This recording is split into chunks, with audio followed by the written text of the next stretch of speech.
Hello everyone, welcome to my YouTube channel English Linguistics and Poetics. Friends, our today's topic is the Pre-Raphaelite Brotherhood, which is also known as the Pre-Raphaelite Poetry or the Pre-Raphaelite Poets. Friends, please watch the full video and to subscribe my channel.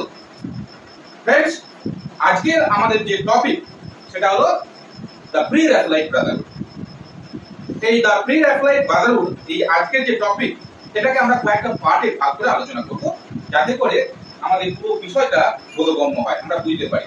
এই টপিকটা যারা ইংরেজি নিয়ে bachelor degree, master degree কিংবা বিভিন্ন competitive exam, বিশেষ করে UGC, net set বা সিএসসি, তো সিএসসি নিয়ে প্রিপারেশন নিচ্ছে, তাদের জন্য এটা খুব হেল্পফুল ভিডিও বা ইনফরমেটিভ ভিডিও হতে চলেছে। তো আমি যেটা বললাম যে পুরো ভিডিওটা দেখবে আর অবশ্যই আমার চ্যানেলকে সাবস্ক্রাইব করবে। তো আমাদের যে আলোচনার বিষয়গুলো থাকবে সেটা হচ্ছে প্রথমে what is the Pre-Raphaelite brotherhood, the Pre-Raphaelite movement বা এই যে দ্য প্রি-রাফায়েলাইট পোয়েট্রি বিষয়টা কি প্রথমে থাকবে, যেটা আমাদের ইন্ট্রোডাকশনে থাকবে। তারপর কবে এটা প্রতিষ্ঠিত হয়েছিল, কারা এই যে এটা তো দ্য প্রি-রাফায়েলাইট পোয়েট্রি বা প্রি-রাফায়েলাইট ব্রাদারহুড, এটা একটা মুভমেন্ট, লিটারারি মুভমেন্ট। এই মুভমেন্টের কারা মেম্বার ছিলেন, ফাউন্ডার্স কারা ছিলেন, তারপর it's origin, background, context, condition, এইগুলো নিয়ে আমরা আলোচনা করব। এবং শেষে থাকবে the features, the salient features or the characteristics of the pre-Raphaelite poetry. যাই হোক বন্ধুরা, তাহলে শুরু করি। প্রথমে হচ্ছে তাহলে what is or what was the pre-Raphaelite brotherhood? The pre-Raphaelite brotherhood was an artistic association, a literary movement, a movement in literature and art, a literary and artistic movement set up in England in the middle of the 19th century by a group of poets, painters, writers and art critics. Their purpose was mainly to promote simplicity and naturalness in literature and art. The simple and natural style of art that existed before Raphael, the Italian painter, who symbolized high Renaissance art. So they gave them the name the Pre-Raphaelite Brotherhood. The Pre-Raphaelite Brotherhood, the simple and natural style of art that existed before Raphael. Hence, they called them the Pre-Raphaelite Brotherhood. So, এক কথায় আমরা জানলাম যে Pre-Raphaelite Brotherhood was a literary and artistic movement in the middle of the 19th century by a group of painters, artists, writers, art critics, etc. In which year was the Pre-Raphaelite Brotherhood formed? It was founded in 1848. এটা শুরু হয়েছিল, এই সূত্রপাত হয়েছিল বা যে ইয়ার, যে বছর এটা গঠন করা হয়েছিল, এই যে লিটারারি সার্কেল বা লিটারারি গ্রুপ, সেটা হচ্ছে 1848, 1848। এরপর হচ্ছে কারা মেম্বার ছিল, who are the members of this literary group, who are the founders? The 7 founders are first D.G. Rossetti, Dante Gabriel Rossetti, the leader and the most distinguished figure representative of this group. Dante Gabriel Rossetti, John Everett Millais, William Baldwin Hunt, William Michael Rossetti, James Collinson, Frederick George Stephens and Thomas Turner. এই হচ্ছে 7 member. এটা কিন্তু আমাদের মনে রাখতে হবে, 7 জন member. কারণ এই 7 জন মেম্বার এর মধ্যে থেকে হয়তো অড ওয়ান আউট দিল বা হয়তো অপশন 4টে থাকলো, বলে এদের মধ্যে কে প্রি-রাফায়েলাইট ব্রাদারহুড এই যে লিটারারি মুভমেন্টের কোন ফিগার এবং উপস্থিত ছিলেন না, এরকম কম্পিটিটিভ এক্সাম্পল দেয়। বা in which year was the pre-Raphaelite movement formed? এই কোশ্চেনগুলি কম্পিটিটিভ এক্সামে আসে। বা আমি যে ইন্ট্রোডাকশনটা দিলাম সেখানে what was the purpose of the pre-Raphaelite poetry? Their purpose was mainly to promote simplicity and naturalness in literature and art. এবার আমরা জানবো its origin, the context and condition, the background. প্রত্যেকটা মুভমেন্টের, প্রত্যেকটা লিটারারি মুভমেন্টের একটা ব্যাকগ্রাউন্ড থাকে, একটা origin থাকে। কিন্তু এই ক্ষেত্রে আমাদের এই মুভমেন্ট এবং অরিজিনটা যদি আমরা, এই মুভমেন্টের যে অরিজিন, এর যে ব্যাকগ্রাউন্ড, এই যে কনটেক্সট এন্ড কন্ডিশন, এটা যদি আমরা ঠিকঠাক বুঝতে পারি, তাহলে এর যে features, the salient features, the characteristics of the pre-Raphaelite poetry, সেটা আমাদের একবারে জলের মতো নিচে হয়ে যাবে, ক্লিয়ার হয়ে যাবে। আমরা এই বিষয়ে যে পুরো বিষয়টা দ্য প্রি-রাফায়েলিট ব্রাদারহুড এই নিয়ে নিজেরাই আমরা নিজেদের মত তৈরি করে থাকতে পারবো। এটা আমার বিশ্বাস, তোমরা পারবে এটা। তো অরিজিনটা কি? তো আমাদের মনে রাখতে হবে যে দ্য প্রি-রাফায়েলিট ব্রাদারহুড এটা একটা লিটারারি মুভমেন্ট। এই মুভমেন্টটা কখন হয়েছিল? In the middle of the 19th century, 1848 যদি আমরা যদি লক্ষ্য করে দেখা যাবে এটা ভিক্টোরিয়ান পিরিয়ডের মধ্যেই পড়ছে। ভিক্টোরিয়ান পিরিয়ড হচ্ছে 1837 থেকে 1901, এই সময়টাকে বলা হয় ভিক্টোরিয়ান পিরিয়ড। ভিক্টোরিয়ান পিরিয়ডের যে poetry, the poetry of Victorian age was mainly involved with social issues, socio-economic issues, particularly the conflict between faith and doubt, between religion and science, between industry and agriculture and industry. তো এই যে topical controversy, এখান থেকে কিছু কবি নিজেদেরকে isolated করে দিয়েছে, and they took shelter in the solitary nook of medievalism and derived their sustenance from the simple and unsophisticated paintings of the artists preceding Raphael, before Raphael. Hence they are called the pre-Raphaelite brotherhood. তো তারা ফিরে গিয়েছিল মেডিয়েভেলিজম, বিশেষ করে middle এজেসে, বিশেষ করে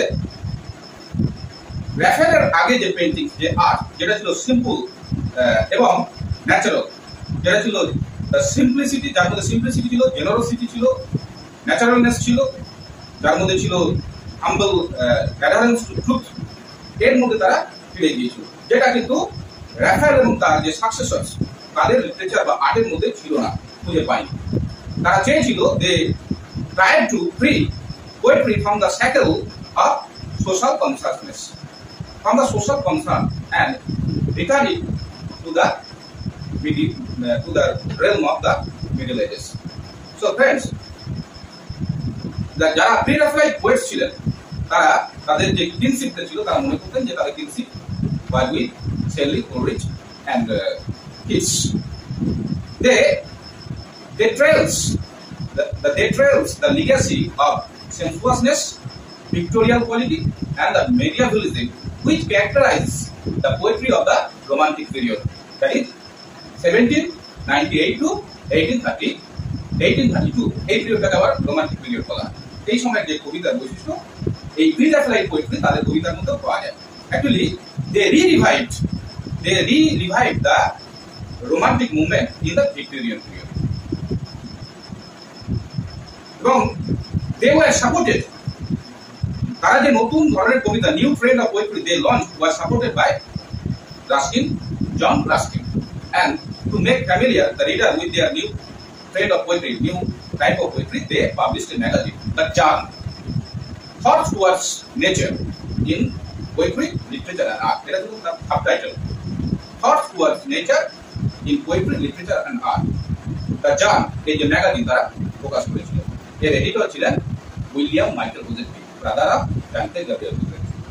তো আমরা এই হলো ব্যাকগ্রাউন্ড বা its origin, the context and condition. এবার আমরা চলে আসবো the characteristics of the Pre-Raphaelite poetry. Pre-Raphaelite poetry কিছু ক্যারেক্টারিস্টিক্স রয়েছে, কমন ক্যারেক্টারিস্টিক্স। কি সেগুলো? এক নম্বর medievalism, art for art sake 2 নম্বর, 3 নম্বর হচ্ছে পিক্টোরিয়াল কোয়ালিটি, 4 নম্বর fleshliness versus voluptuousness, and second হচ্ছে মিউজিক। তো আমরা মেডিয়েভলিজম ব্যাপারটা আলোচনা করেছি, সেন্সুয়াসনেস ব্যাপারটা আলোচনা করেছি। মেডিয়েভলিজম which is something which is shadowy, not clear, mystic, but their description of an object was giving concrete, marked by clarity and definitiveness.